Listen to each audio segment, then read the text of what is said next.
Hello everyone, welcome to the course First Aid Training. I'm your instructor Pavandeep Kaur for this course, and my email ID is c0859165@mylambton.ca. So if you have any inquiries regarding any aspects of the course, so feel free to email me. Let's get started with the course First Aid Training. So before starting with the main contacts, let's know each other. So what you all need to do is to just introduce yourself in some words in the introductory form that is available at the very beginning of the course space. So then you can reply to your peers or colleagues with same things like having same name, having same date of birth, having same places where you live and interests, and this way you will know that how many similarities you and your peers have in common regarding the introduction or any biodata. The main objective of this course is that at the end of the lesson you will be able to apply the basic first aid principles and some practices to help the person dealing with the medical emergencies before going to hospital or having any medical treatment. So you will learn that what first aid principles and practices are and how these can be used, and what kind of prevention we should have use before providing first aid training to any person. What is first aid? Usually, the term first aid can be defined from the words first and aid. First means at the very beginning, and aid means help. So, the first aid is the help that is provided to a person dealing with injuries and illnesses such as cuts, burns, insect stings, animal bitings, fractures, strains, and electrical shocks, and many more.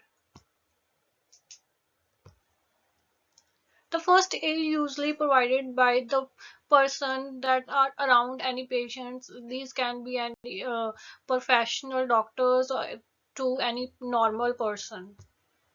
Yes, an ordinary person can also provide the first aid to any person dealing with injuries. But before providing first aid to any person, we should have the basic knowledge about what is first aid and how to provide the first aid to the person in the effective manner.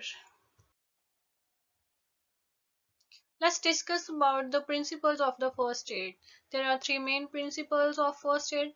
Firstly is preserve life, then prevent deterioration, then promote recovery. In preserving the life, this is the main goal of first aid, to preserve the life, which means that by providing various emergency procedures to the patient, we can preserve the life of person from getting worse or putting that into the danger. But in that case, we should not ignore our safety. If we have doubt there, it can put our lives in danger. So instead of providing first aid to that person, we should try to ask for help from for other persons and also for the medical professionals the right way. Don't try to provide the help first aid when you are in danger. The second principle is preventing the deterioration. We can help the injured person by removing the immediate threat from the area where the accident is happened. In this way, we can assist in preventing the further injuries at the place of accident and even the injuries from getting worse. And finally, promoting the recovery. In this case, we should do some actions to minimize the effect of permanent harms or scarring, as well as the length of time that it takes a casualty to recover from an accident. The best example can be the splashing cold water on a burn to lessen the pain and permanent scarring and hasten the healing process.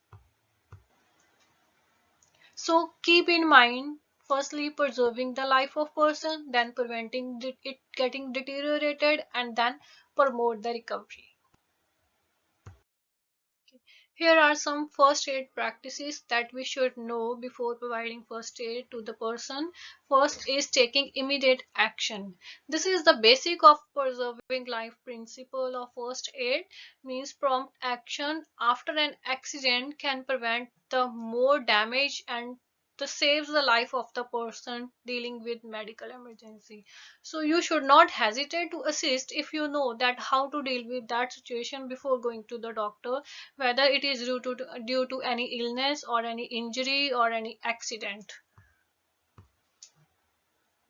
We just need to do an immediate action regarding the problem that a person is suffering from. Secondly, calm down the situation. The person who is providing the first aid should have the calmful nature.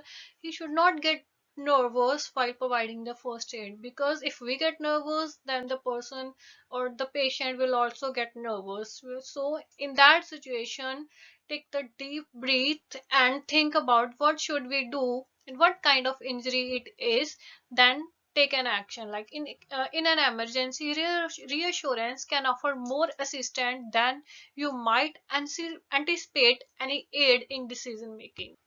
So the calm and confidence nature is much more important than having any other knowledge. Is calling for medical assistance. In this case, please make sure to contact the emergency services as soon as possible. Either you can directly ask someone by to do so if you are focused on treating the injury.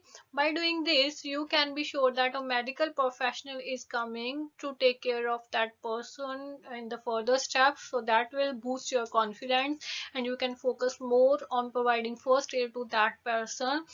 And then the fourth practice is applying the relevant treatment. Yes, you must know that what kind of treatment you should provide to the patient and what kind of injury it is. If you don't have that much knowledge, so you can do that in an effective manner, so even so you can make the person's life in the worst condition ever. So please do not do anything about that you don't know about the condition of the person.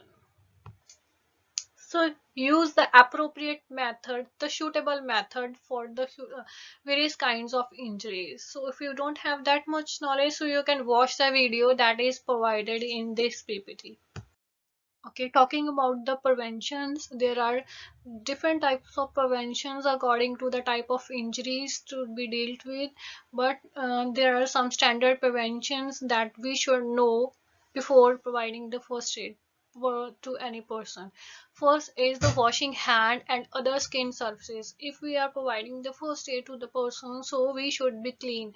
So firstly, we should wash our hand with the soap and any disinfectant tissues, and then we should wear the gloves, mask and protective eyewear, so that we also don't get affected by the person, the flu from the person, and also person will not be get infected from us. And then we should wear protective suits, gowns or aprons if possible. If we have these kind of clothings with us, so we can wear those. And using care with sharp objects.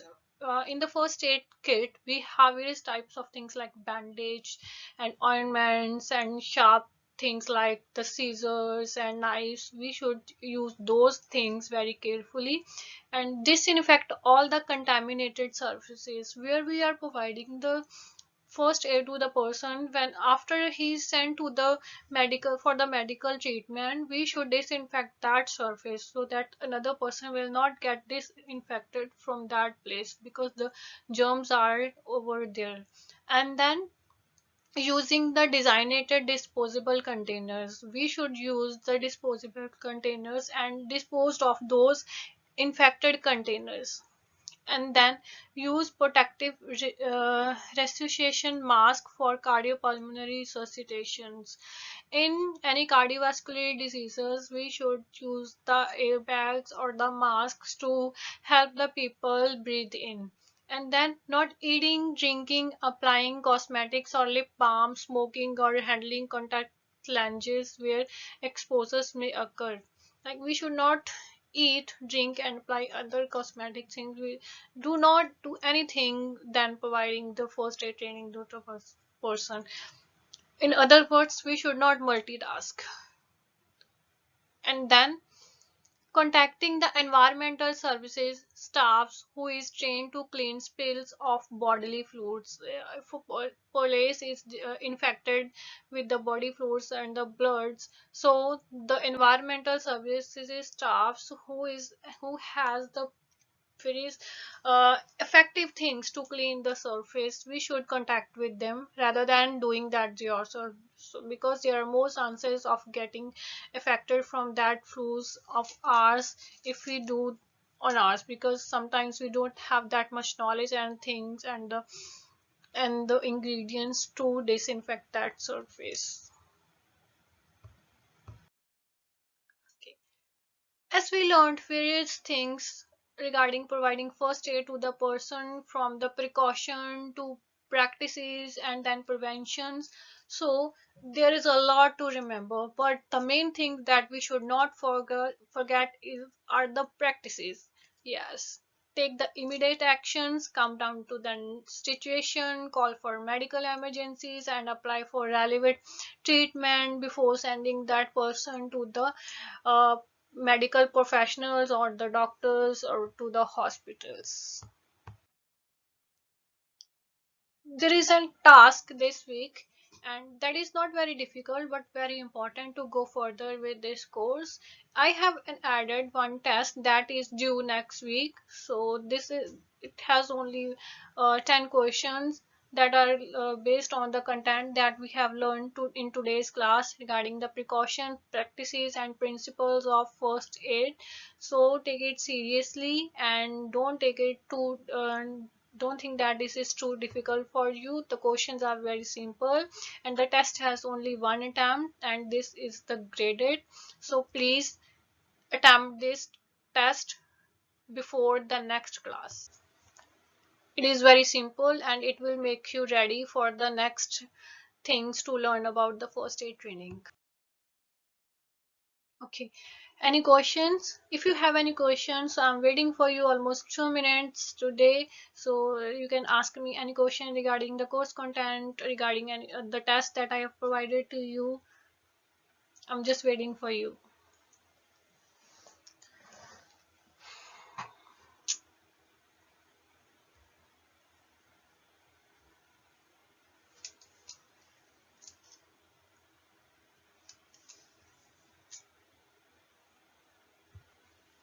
Okay, I'm just going to end this meeting. So if you will have any question later on regarding the course materials or assignments, so feel free to email me at c085916 @mylambton.ca. This is my email ID. Either you can send me direct messages on the course page. So see you next session. Have a good one.